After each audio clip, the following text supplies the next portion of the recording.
अरे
हा, आवाज येतोय.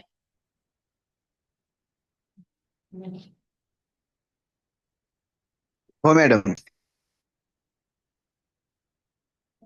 आपण 1-2 मिनिटं बघू कोणी जॉईन होतंय का.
आपण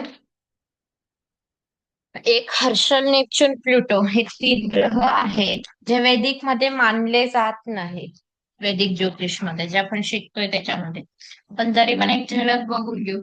कारण की आता 1800-1900च्या शतकामध्ये शोधलेले ग्रह. कारण की अनेक तारे आहेत. अनेक तारे आपल्याला जे मोजता येणार नाही असे तारे आपल्याला आकाशात दिसत आहे. ओके. तर त्या आकाशातले जे तारे आहेत तेच तारे काही सायंटिस्टने शोधून काढले. हर्षल नावाच्या सायंटिस्टने हर्षल हा एक तारा शोधला. मग त्याला हर्षल नाव दिलं. तेच ग्रह पंचांगामध्ये हर्षल, नेपच्यून, प्लुटो म्हणून आपल्याला दिसतात. आता हर्षल हा जो ग्रह आहे हा नुसता डोळ्यांनी हा दिसणारा ग्रह नाही. हा ग्रह फक्त दुर्बिणीतून दिसतो. 13 मार्च 1781 रोजी याचा शोध लागला. तोही हर्षल नावाच्या संगीत तज्ज्ञाने तो लावला. त्याने शोध लावला म्हणून त्याच्याच नावाने ह्या ग्रहाला दिलेलं नाव म्हणजेच हर्षल. सूर्याभोवती फिरणारा हा 8वा ग्रह आहे. त्याचं रवीपासून अंतर जे आहे ते 1754 मैल दूर आहे. त्याचं व्यास जे आहे ते 32,000 मैल आहे. सूर्याभोवती याला प्रदक्षिणा करण्यासाठी 84 वर्ष लागतात. एका राशीत 7 वर्ष तो राहतो. याच्या पूर्वी 7च ग्रह होते. यांना वारांनी नावं दिली होती. रवी, मंगळ, बुध, गुरु, शुक्र, शनी आणि राशीही वाटून दिल्या होत्या. या ग्रहाचा शोध लागल्यानंतर त्याचा गुणधर्माचा विचार सुरू झाला की याची गुणधर्म काय असतील, मग काय गुणधर्म त्याला द्यायची. मग त्याला दिला कुंभ, रास दिली ही त्याची स्वतःची रास म्हणून देण्यात आली. वृश्चिक ही त्याची उच्च रास मानली गेली. याला प्रजापतीही म्हटलं गेलं. हा बौद्धिक राशीत म्हणजे 3, 7 या 11 इथे चांगली फळं देतो म्हटलं गेलं. या राशीला मार्मिकपणा, विद्वत्ता, सूक्ष्म, दृष्ट, कल्पकता, नवनिर्मितीचे करणे, सर्व शास्त्रांमध्ये गतिमान असणे, त्यातल्या त्यात गूढशास्त्रात जास्त सत्यवक्ता, आपल्या मतांचा पुरस्कार करणारा, थोडा अहमन्य आणि गर्विष्ठ ग्रह आहे असं म्हणण्यात आलं. तसं पृथ्वी राशीत जर तो आला म्हणजे 2, 6, 10 म्हणजे तर हटवादीपणा, माथेफिरूपणा, मत्सरीपणा, पशुवृत्ती असणारा, बडाईखोर, विश्वासघातकीपणा, खादाडक असणारा म्हटलं गेलेलं आहे. अग्नी राशीत 1, 5, 9 मध्ये याला अविचारी, उतावळेपणा, माथे फिरू करणारा, भांडणात रस घेणारा असं म्हटलं गेलंय. जल राशीमध्ये 4, 8, 11, 12 मध्ये विषयसक्त, दारुड्या, व्यसनी, वाईट संगतीत राहणारा असं त्याचं फळ देण्यात आले. हर्षल हा चा प्रभाव म्हटला तर मज्जातंतूवर असल्यामुळे तीव्र बुद्धिमत्ता, संशोधक बुद्धी, विक्षिप्त कल्पकता असणारा, एकदम पण अनपेक्षित परिणाम घडवून आणणारा असतो. हा ग्रह हा परिणामात मृत्यूचाही समावेश देतो. लग्नस्थानात हर्षलचा संबंध असेल तर म्हणजे लग्नस्थानात तो जर बसला असेल तर जातकाचे हातपाय लांब म्हणण्यात आले. शरीर नाजूक असते. 3, 5, 11 या राशीत त्याला उंच माणसं जन्माला येतात.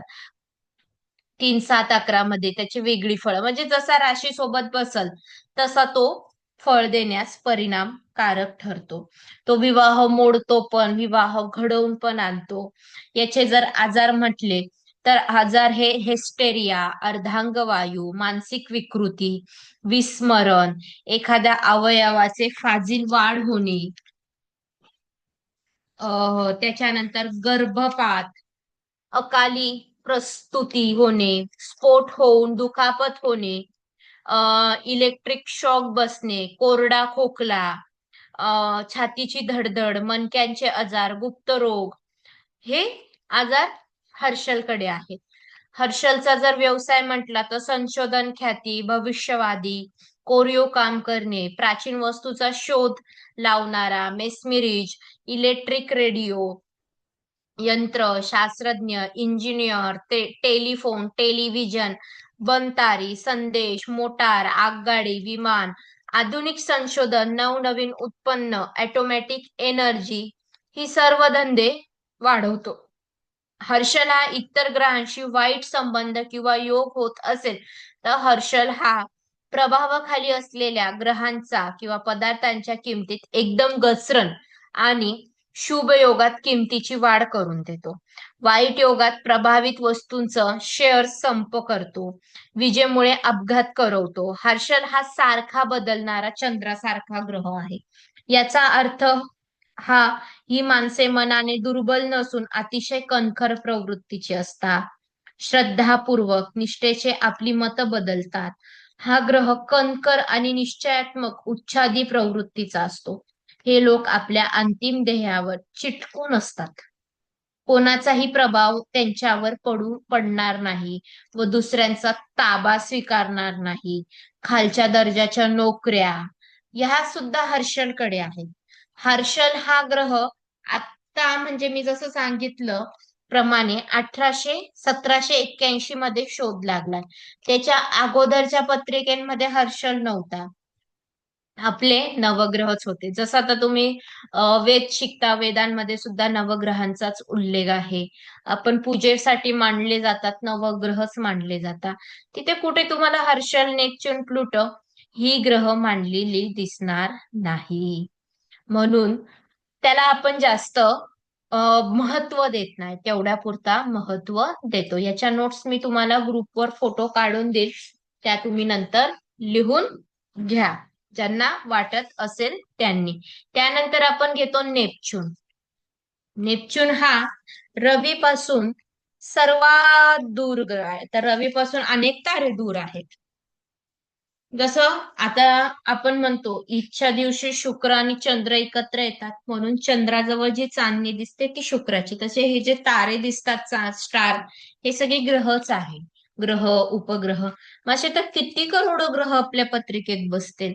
म्हणून आपण या ग्रहांना महत्व देत नाही.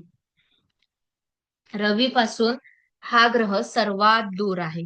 रवीपासून त्याचं अंतर 2 अब्ज 74 कोटी लक्ष मैल दूर आहे.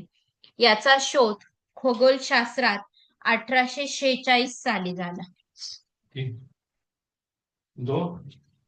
कधी? 1846 साली. सूर्याभोवती फिरणाऱ्या या ग्रहाला 146 वर्ष 6 महिने लागतात. बघा, सूर्याभोवती फिरायला त्याला 146 म्हणजे सगळ्यात जास्त कालावधी त्याला लागतो. एका राशीत त्याला 12 वर्ष 3 महिने लागतात. एक राशीतनं दुसऱ्या राशीत जायला 12 वर्ष 3 महिने तो घेतो. म्हणजे एवढा मोठा काळ तो घेतो बघा. त्यावर तर अर्ध एक काय म्हणतात तप पूर्ण होतं.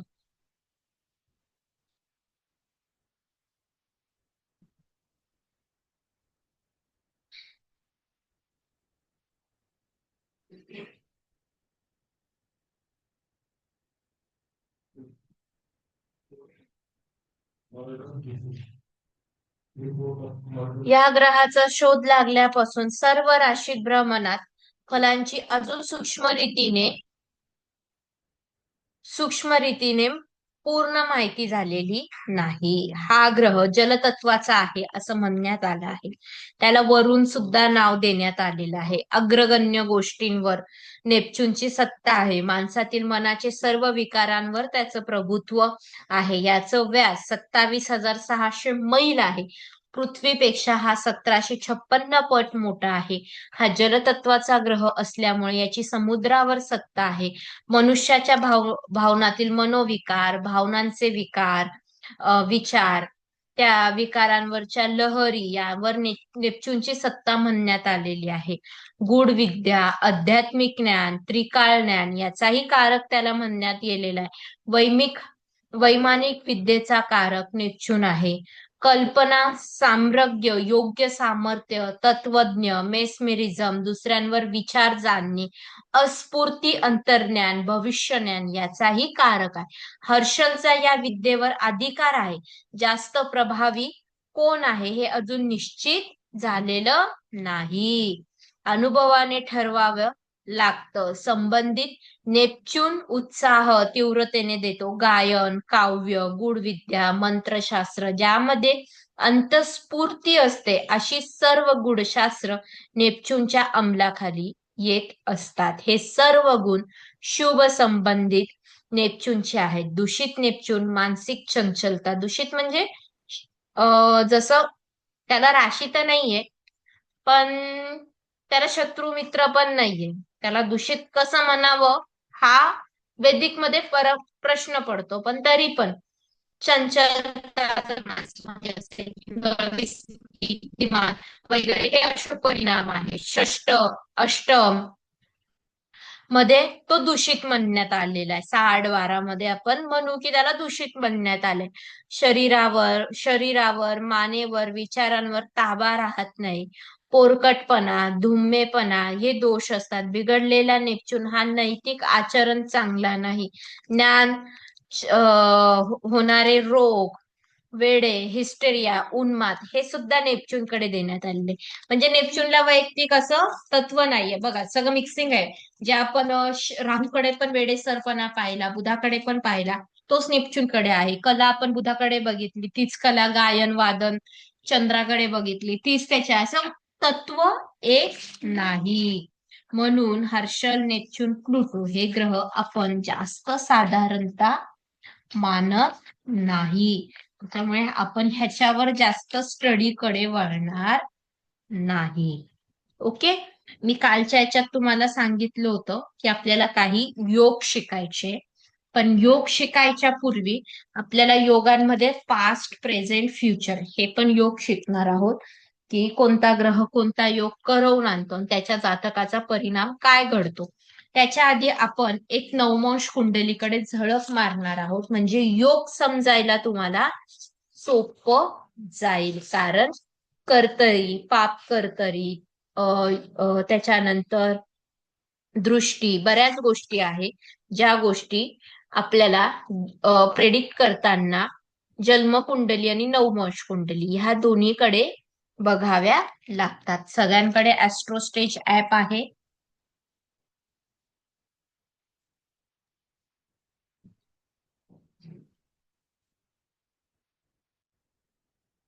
तर प्रत्येकाने मी तारीख सांगते, ती तारीख ऍस्ट्रोस्टेज ऍप वर ओपन करा. मैडम ऐप नहीं है। हम्म आपण मोबाईल मध्ये मागे टाकलं होतं ना, डाउनलोड केलं होतं ना. मैडम हिंदू कैलेंडर है मैडम। हिंदू कॅलेंडर नाही, मी ऍस्ट्रोस्टेज मागे पण सांगितलं होतं. राशी शिकताना आपण काढलं होतं. फ्री ऑफ कॉस्ट आहे ते.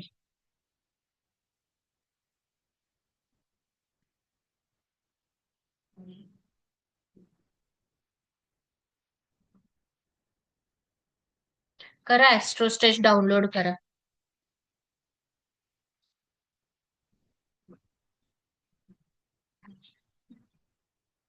किती तू सांगितलं कळलं ना किती मी काही सिंगलर आहे ना येत करू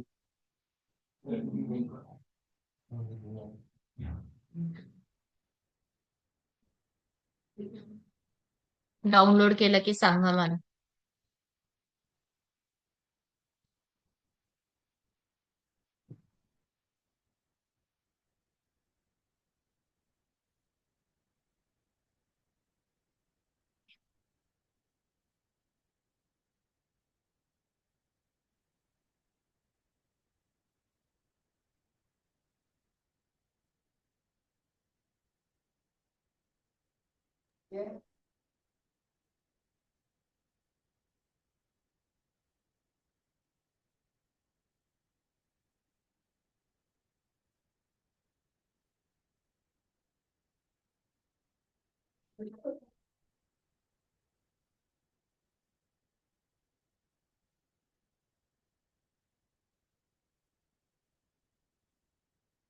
केलं का?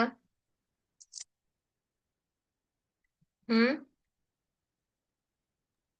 हो मैडम। डेट ऑफ बर्थ घ्या, नाव लिहा. आकाश, नाव घ्या आकाश.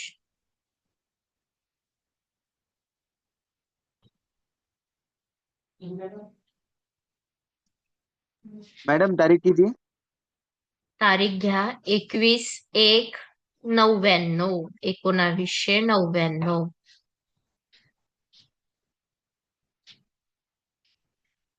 जन्मवेळ 10:37 सकाळी.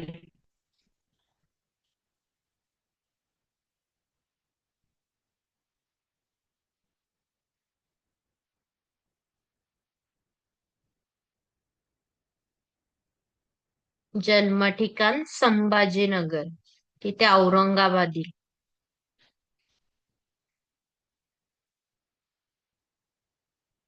मॅडम वेळ किती आहे? ते ग्रुपवर टाकलं असं.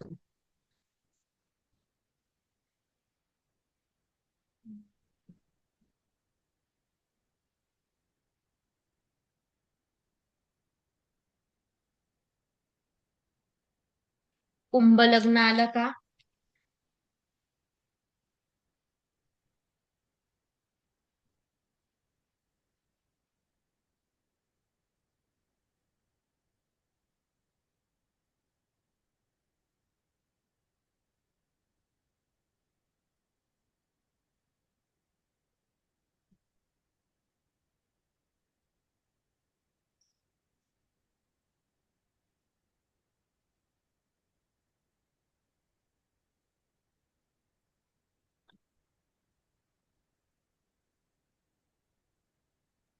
मैडम जिथे स्त्री आणि पुरुष। आकाश नाव टाकलं ना आपण, मुलगा येईल ना मग.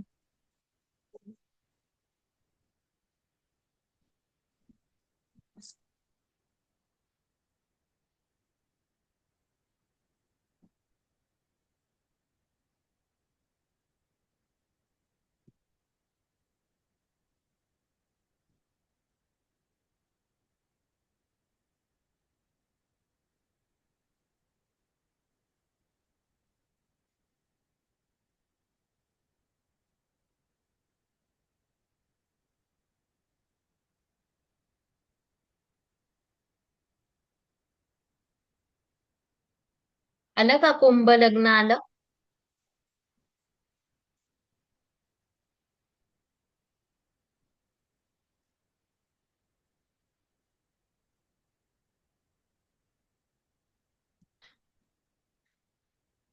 मॅडम लग्न घरामध्ये 12चा आकडा येत आहे आणि तिथं गुरु लिहिलेला आहे.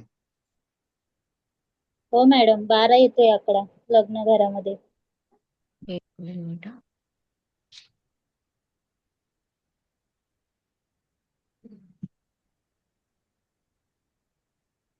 बरोबर आहे.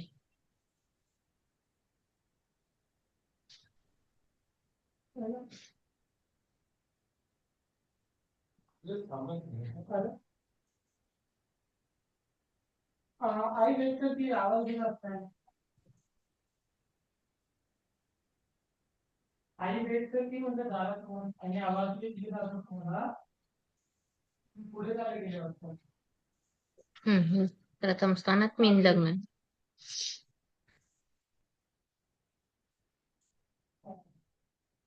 हम्म.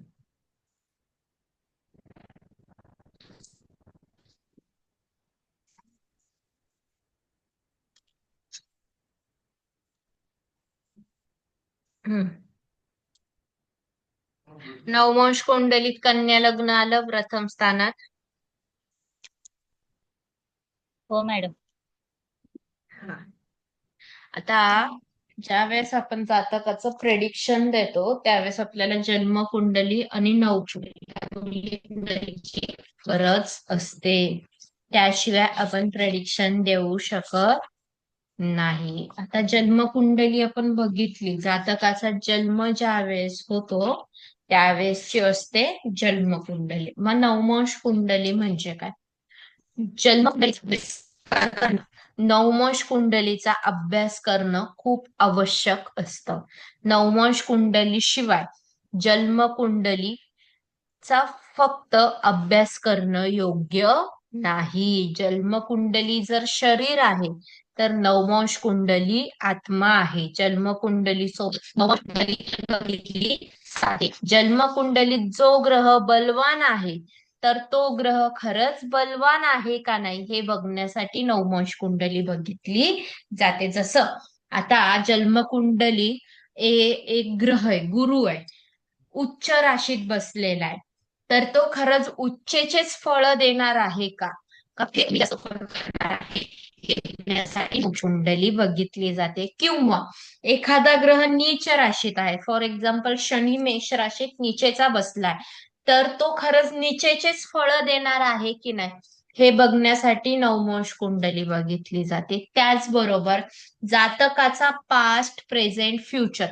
याचा आपण अभ्यास करण्यासाठी कुंडली आणि नवमोश कुंडली ही गोष्टी बघितल्या जातात. त्याचबरोबर जातकाचं लग्नानंतर जर आयुष्य बघायचं असेल तर त्यासाठी नवमोश कुंडली बघितली जाते.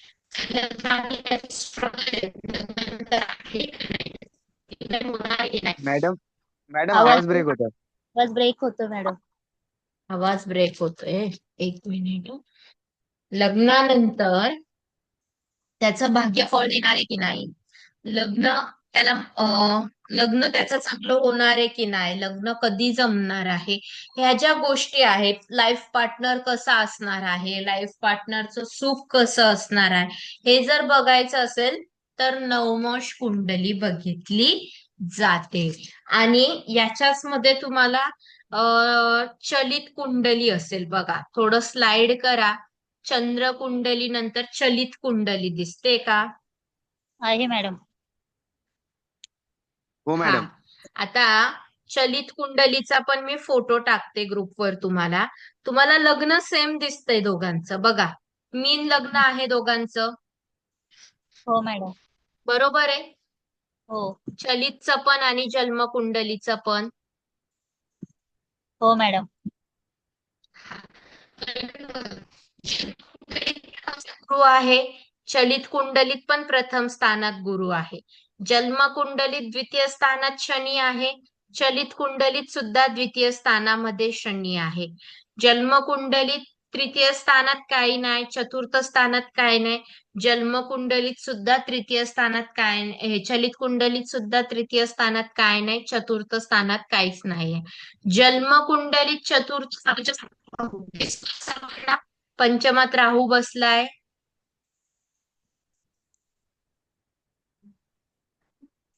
बघा जन्मकुंडली,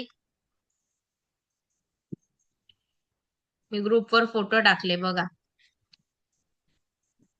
मी शेअर स्क्रीन केली ना तर आवाज कमी जास्त म्हणजे बघा पंचम स्थानात जन्मकुंडलीत राहू आहे का? कर्क मॅडम ते राशीत. मॅडम तिथे लग्न कुंडली लिहिलेलं आहे ना, त्याच्यामध्ये चौथ्या स्थानात राहू आहे. स्थानात राहू आहे. हा राहूचा चौथं स्थान नाहीये, 4 अंक म्हणजे कर्क राशी आहे, ते पंचम स्थान आहे. हो मॅडम. कसं काय तुम्ही स्थान आतापर्यंत स्थान शिकलो ना आपण. पंचम स्थानात राहू आहे मॅडम. हा आणि हो मॅडम, हो मॅडम.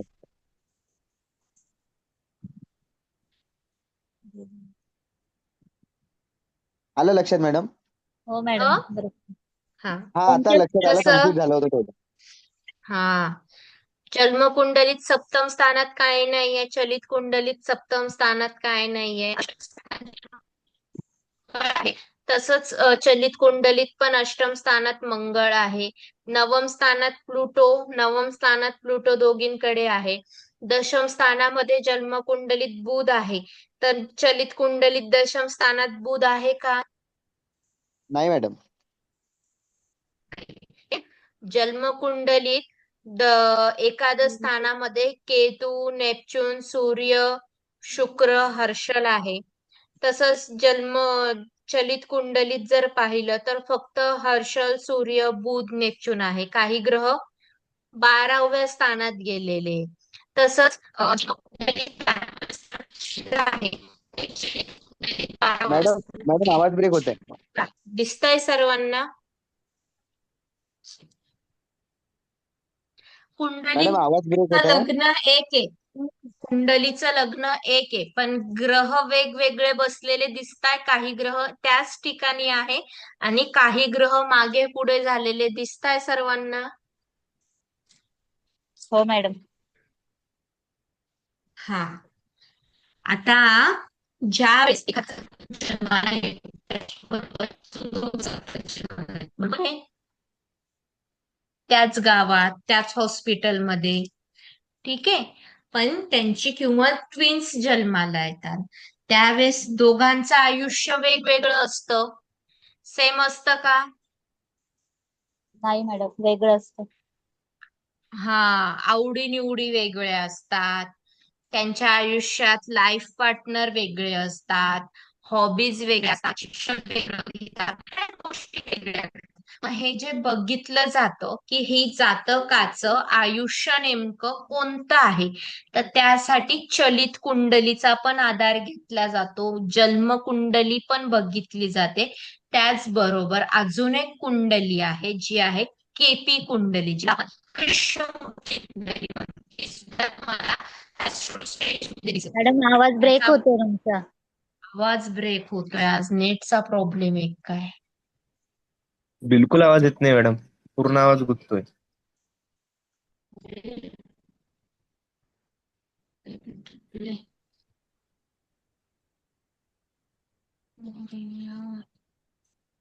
तरी मागे एक मिनिट मी एकदा ट्राय करून बघते, आला तर ठीक आहे. स्पीड हो माझ्या याची आज इंटरनेटची. आता येतोय का क्लिअर? हो मॅडम, मध्ये मध्ये येतो, नंतर ब्रेक होतो. हा स्पीड कमी जास्त होतीये बहुतेक. आता चेक केली मी, इंटरनेटची स्पीड कमी जास्त आहे.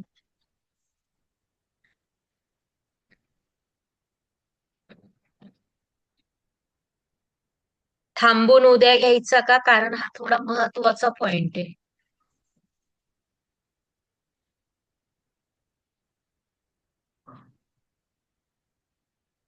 हॅलो, चालेल मॅडम, येतोय आवाज आता. येतोय ना? ठीक आहे. येतोय. मला मग कसं सांगा. म्हणजे कसं महत्वाचा पॉइंट आहे. तुमच्याकडे स्किप नको व्हायला, बाकी काही नाही. नाही मॅडम, आवाज नाही आला तर मग थांबूया आपण. हो आता मॅडम, तर आम्ही हा, सांगतो. ठीक आहे, चालेल. हो. हा, आता याची मी कृष्णमूर्ती कुंडली टाकली बघा ग्रुप वरती.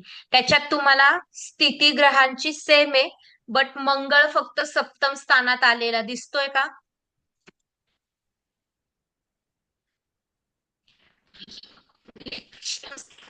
कुंडलीत पण अष्टम स्थानात आहे आणि कृष्णमूर्तीमध्ये तो सप्तम स्थानात दिसतोय.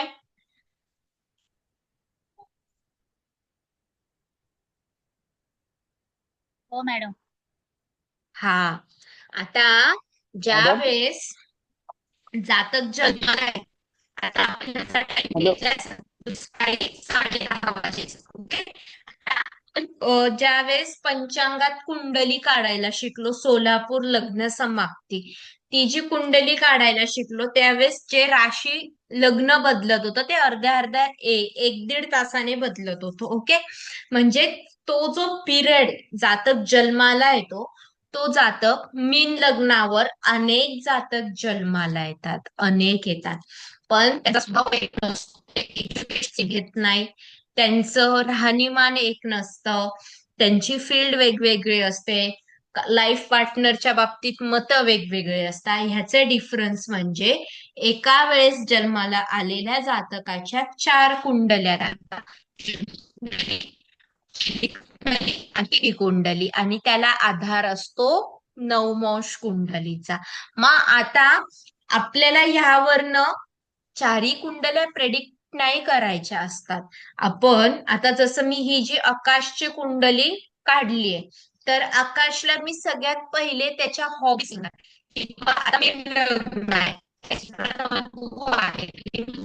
की तुला अभ्यासाची आवड आहे, तू देवादिकांना मानणारा आहे, ओके.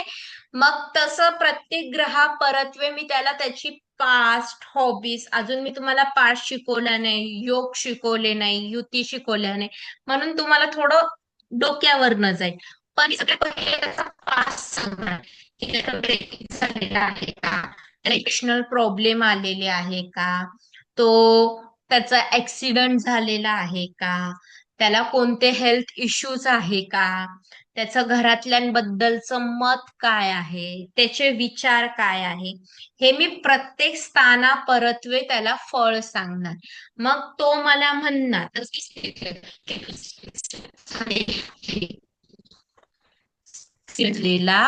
नाहीये. मग ऍक्सिडेंट आपण बघितले, मंगळ अष्टम स्थानात ऍक्सिडेंट घडवून आणतो. मंगळ हा ऍक्सिडेंटचा कारक आहे आणि अष्टम स्थान हे मृत्यू आहे. तर कदाचित त्याचं ऍक्सिडेंट होऊन रक्त पडलं असेल वगैरे, अशा गोष्टी घडल्या असतील त्याच्या आयुष्यात, असं मी त्याला प्रेडिक्ट करते. हे अष्टम स्थानात तो म्हणतोय नाही, माझा ऍक्सिडेंट झालेला नाहीये. मग मी चलित कुंडली बघते, चलित कुंडलीत पण मंगळ कुठे आहे? अष्टम स्थानात. मग ही पण कुंडली नाहीये, मग मी त्यावेळेस कृष्ण त्याला विचारणार, तुझा लाईफ पार्टनर अग्रेसिव्ह आहे का? जर लग्न झालेलं असेल किंवा अफेअर मध्ये तो जर असेल, तर मी सगळ्यात पहिला प्रश्न विचारणार, तू रागीट स्वभावाचा आहे? कारण मंगळाची दृष्टी प्रथम स्थानावर पडते. प्रथम स्थान हे जातकाचा स्वभाव, रागीट पण असणार आहे, तुझा राग कंट्रोल होत नाही, कारण तो मांगलिक पण आला. आणि त्याचबरोबर तुझा लाईफ पार्टनर सुद्धा अग्रेसिव्ह आहे, रागीट आहे, तुला